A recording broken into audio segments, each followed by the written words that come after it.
Welcome to my channel. நம்ம இன்றைக்கி பார்க்க போகிற கதை பேர் தீபாவளி முறுக்கு. வாங்க கதைக்குள்ளே போகலாம். ரமா உட்காந்து கவனமாக முறுக்கு சுற்றிட்டு இருந்தா. முதல்ல மாவு சுத்தத்துக்கு கஷ்டமாக இருந்தாலும் அப்புறமா கொஞ்சம் சரளமாயிடுச்சு. முதுகு வலிக்குதா ரமா? மாமியார் கேட்டாங்க. இல்லாத்த ஒரேடியாக போட்டு முடிச்சிருவோம். ரமா காரியத்திலே கண்ணா இருந்தா. ஆனால் அவன் மனசுலேயும் வலி இருந்துச்சு.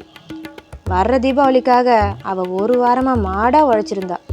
வீடை கழுவுறதும் ஆர்கனைஸ் பண்ணுறதும் பலகாரத்துக்கு வேண்டிய சாமான்களை வாங்க பல கடைங்க ஏறி இறங்கி மாமியார் உதவியோட 4-5 இனிப்பு வகைங்களை செஞ்சுருந்தா. இன்றைக்கி கடைசியாக கை முறுக்கு. என்னோடய சப்ஸ்கிரைபர்ஸ் உங்களில் யாருக்கெல்லாம் முறுக்கு சுட தெரியும் கமெண்ட்டில் சொல்லுங்கள். ஏன்னா எனக்கு முறுக்கு சுட தெரியாது. அதான் எண்ணெயில் முறுக்கு போட்டு பொரிச்சு எடுத்துகிட்டு இருந்த மாமியார், ஏம்மா காலெல்லாம் வலிக்குதுன்னு நைஸாக நழுவ வழிகிற வேர்வையை கூட தொடக்கிறதுக்கு நேரம் இல்லாமல் ஒரு கையில் முறுக்கு சுற்றிக்கிட்டு இன்னொரு கையில் எண்ணெய் சட்டியையும் பார்த்துக்கிட்டா ரமா. நாத்தனார் கௌரிக்கு அது தலை தீபாவளி. விசேஷமாக பச்சரிசி கரைச்சி வீடு ஃபுல்லாக கோலம் போட்டிருந்தா ரமா. பரண் மேலே இருந்த பெரிய விளக்குங்களையும் தாம்பாலத்தையும் இறக்கி நல்ல பலன்னு தொலைக்கியும் பூஜை ரூமில் வச்சாச்சு. இப்படி எத்தனை பேர் உட்கார கூட நேரம் இல்லாமல் தீபாவளி டைமில் வேலை பார்க்குறீங்க? அதை தெரிஞ்சிக்க லைக்கை தட்டி விடுங்க, பார்க்கலாம் எத்தனை பேருன்னு. ரமாவோட உடம்பும் மனசும் அழுத்து போயிருந்துச்சு. தீபாவளி நேரத்தில் எல்லா வீட்லேயும் நடக்கிறது தானே அப்படின்னு நீங்கள் நினைக்கலாம். ஆனால் அவங்களுக்கெல்லாம் ஒரு விஷயம் சொல்லிக்கிறேன். விடிஞ்சா ரமாவுக்கும் அது தலை தீபாவளி தான். போன மாதமே கௌரிக்கு 4000 ரூபாய்க்கு பட்டு புடவையும் வயிறு மூக்கத்தையும் ரெடி. தன்னோட தாய் வீட்டிலேருந்து அவ்வளோ எதிர்பார்க்க முடியாதுன்றது ரமாவுக்கும் தெரியும். அவளுக்கு வேணுன்றதெல்லாம் ஒரு 4 நாள் அம்மா வீட்டில் பேசின்னு சிரிச்சுட்டு நிம்மதியாக புருஷனோடு இருந்துட்டு வரணும் அப்படின்றது தான். அதுவுமே நடக்காமல் இருக்க கண் கலங்குச்சு. புருஷன் பேர் பெருமாள், நல்லவன் தான். ஆனாலும் அம்மா பேச்சை தட்ட மாட்டான். ரொம்ப இடம் கொடுத்தா பொண்டாட்டி தலைக்கு மேலே ஏறிட போகிறான்னு ஒரு நினைப்பும் கொஞ்சம் ஸ்ட்ரிக்டும் உண்டு.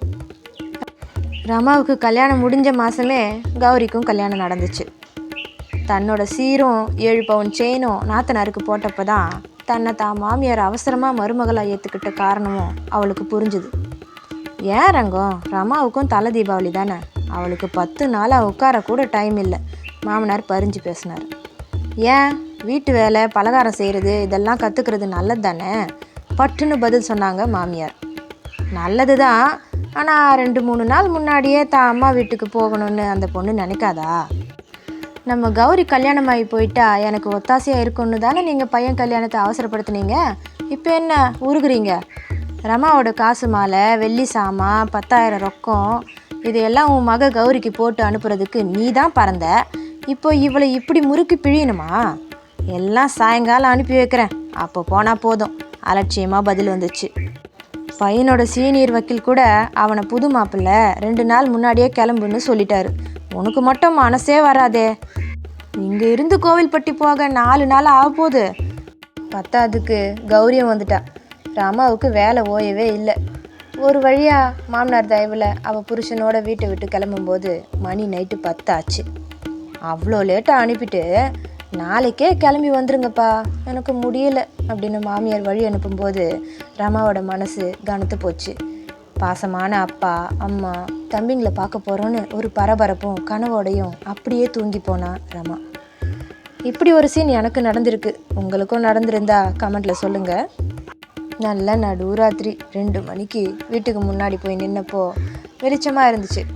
கதவு தட்டாமலே திறந்துக்குச்சு. அக்கா அத்தா வந்தாச்சு, வாமா. இவ்வளோ நேரமாக பயந்தே போயிட்டோம். வாங்க மாப்பிள்ளை, பெட்டி நான் எடுத்துக்கிறேன். ராஜா ஆட்டோவை பார்த்து அனுப்பு. வீடியோ பரபரப்பும் பாசமுமாக இருந்துச்சு. முதல்ல படுங்க, 5க்கெல்லாம் எழுந்துக்கணுமே. ஏம்மா லேட்டு? அம்மா லேசாக விசாரிச்சா. வக்கீல் வேலைன்னா சும்மாவா? சீனியருக்கு இவர்னா ரொம்ப இஷ்டமா. கடைசி நிமிஷம் வரைக்கும் இவர் அங்கே இருக்கணும் அப்படின்னு சொன்னார் ரமா. முகம் கால் கழுவ போன பெருமாள் அப்படியே நின்றுட்டான். பொண்டாட்டியோட கவனம் ஏற்கனவே தெரிஞ்சது தான் அப்படின்னாலும் இன்றைக்கி அது புதுசாகவே தெரிஞ்சுது. அவன் மனசு இலகி போச்சு. லேட்டானா என்னத்த, 4 நாள் தங்கிட்டு போனால் போச்சு. என்ன ராஜா, பட்டாசெல்லாம் ரெடியா?